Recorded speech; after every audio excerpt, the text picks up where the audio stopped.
নমস্কার বন্ধুরা, আজকে আমি মুগ ডালের স্টাফিং যুক্ত একটা খুবই টেস্টি, খুবই সুস্বাদু এবং খুবই মুচমুচে স্বাদের একটা কচুরি রেসিপি আমি আপনাদের সঙ্গে শেয়ার করতে চলেছি। আপনারা ভিডিওটি শেষ পর্যন্ত সঙ্গে অবশ্যই থাকবেন এবং বাড়িতে একবার অবশ্যই ট্রাই করবেন। তো আমি এখানে 200 গ্রাম মুগ ডাল নিয়ে নিয়েছি। তো মুগ ডালটাকে প্রথমে ভালোভাবে 2 থেকে 3 বার পরিষ্কার জলে ধুয়ে নিতে হবে। এর গায়ে যে ধুলোবালি সেগুলো পরিষ্কার করার জন্য। তো আমি এখানে ধুয়ে নিয়ে নিয়েছি। আর এটাকে ধোয়ার পরে এটাকে 2-3 ঘন্টা ভিজিয়ে রাখতে হবে এবং ইনস্ট্যান্ট তৈরি করার জন্য এটাকে আধ ঘন্টা গরম জলে এটাকে ভিজিয়ে রাখলে এটা ডালটা সফট হয়ে যায়। দেখুন আমি গরম জলে ভিজিয়ে রেখেছিলাম। তো এটাকে আমি জল ঝরাতে দিয়ে দিয়েছি। অন্যদিকে আমি স্টাফিংয়ের জন্য কড়াইতে একটু তেল আমি দিয়ে দিচ্ছি, সাদা তেল ব্যবহার করছি। তো এই তেলটা একটু বেশি ব্যবহার করলাম। তো আমি এখানে গোটা যে ধনিয়া হয় 1 চামচ দিলাম, গোটা জিরা এবং গোটা মৌরি আমি দিয়ে দিলাম। আর একটু হিং দিলাম আমি স্বাদ সুগন্ধের জন্য। তো এখানে মশলাটা আমার একটু ফ্রাই হতেই আমি যে মুগ ডালটা আমি ভিজিয়ে রেখেছিলাম সেটা আমি হাফ এর একটু বেশি আমি দিয়ে দিয়েছি এখানে স্টাফিংয়ের জন্য। তো অনবরত এটা আমার খুন্তি দিয়ে নাড়তে হবে এভাবে একটু ভাজা ভাজা করার জন্য। তো দেখুন এভাবে একটু নাড়তে হবে 2 থেকে 3 মিনিট। একটু যে ভাজা ভাজা হয়ে যাবে তো হাফ কাপ পরিমাণ জল আমি এখানে এর সঙ্গে অ্যাড করে দিলাম, যাতে ডালটা একটু সফট হয় এবং গলেও যায়। তো এই অবস্থায় জালটাকে অবশ্যই মিডিয়াম ফ্লেমে রাখতে হবে এবং অনবরত নাড়তে হবে যতক্ষণ না তেলের এবং ডালটা ছেড়ে না দিচ্ছে।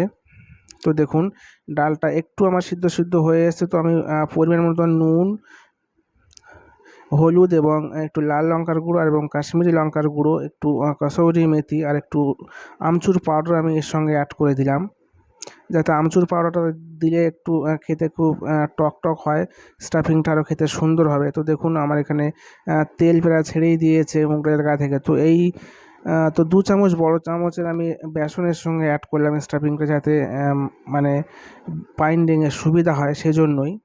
তো দেখুন বেসনের সঙ্গে মুগ ডালটা অনবরতভাবে ভাজতে হবে। বেসনটাকেও মানে ভালোভাবে এটাকে ভেজে নিতে হবে। তো দেখুন এটা পুরোপুরি শুকনো শুকনো ভাজা ভাজা হয়ে গেছে একটা। এরকম পর্যায়ে অবশ্যই এটাকে নামিয়ে নিতে হবে। তো এটার স্টাফিংটা আমার পুরো রেডি হয়ে গেছে। আর এদিকে আমি ডোয়ের জন্য কড়াইতে আমি 2 কাপ পরিমাণে আমি এখানে জল দিলাম, গ্যাসের ফ্লেমটা মিডিয়াম ফ্লেমে রেখে। আর পরিমাণ মতন এই জলের একটু আমি ছোটো চামচের 1 চামচ লবণ অ্যাড করলাম। আর জলটা যদি ফুটতে আমি 1 কাপ পরিমাণ সুজি আমি এখানে দিয়ে দিচ্ছি। 2 কাপ আমি জল দিয়েছি, সেই জন্য আমি এখানে 1 কাপ সুজি দিয়ে দিচ্ছি। আর অনবরত সুজির সঙ্গে জলটাকে ভালোভাবে মানে নাড়তে হবে, নয়তো সুজির মধ্যে একটা লাম্পস থেকে যাবে। তো দেখুন সুজিটা আমার প্রায় হয়েই গেছে। আর 1 চামচ ঘি আমি এর সঙ্গে অ্যাড করে দিলাম। ঘিটা দিলে এটা আরও বেশ মুচমুচে হয় এবং একটা সুন্দর সুগন্ধও ছাড়ে। তো ঘিয়ের সঙ্গে সুজিটাকে ভালোভাবে এটা মিডিয়াম টু লো আঁচে এটাকে ভালোভাবে মেশাতে হবে। দেখুন তো ঘিয়ের সঙ্গে সুজিটা আমার এখানে মিশে গেছে এবং ডোটাও কমপ্লিটলি তৈরি হয়ে গেছিলো। ঠান্ডা করতে আমি দিয়ে দিয়েছিলাম। তো দেখুন এটা ঠান্ডা হয়ে গেছে।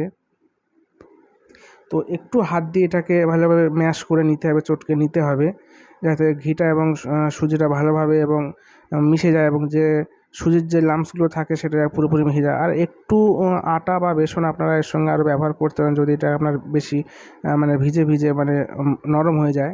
তো সেই ক্ষেত্রে একটু আটা বা বেসন ব্যবহার করতে পারেন।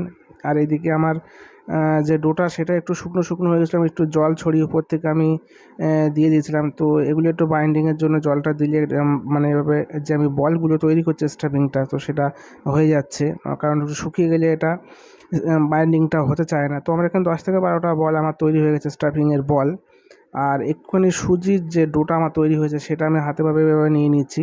তো আর গোল করে রাউন্ড শেপে রুটির মতন আমি যেভাবে করছি এভাবে একটু করতে হবে।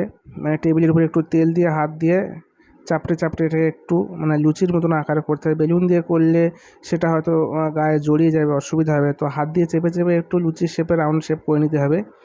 আর যে স্টাফিংয়ের যে বলটা আমি করেছি তার মাঝখানে এভাবে ঠিক আমি যেমনভাবে দিচ্ছি তেমনভাবে দিয়ে আর যে অতিরিক্ত যে ডোটা ওটা কেটে নিতে হবে। তো ফের পুনরায় হাতের সাহায্যে পুরোপুরি রাউন্ড শেপে একদম বলটাকে করে নিতে হবে। এবারে সমস্ত বলগুলো আমার তৈরি এখানে করা হয়ে গেছে দেখুন।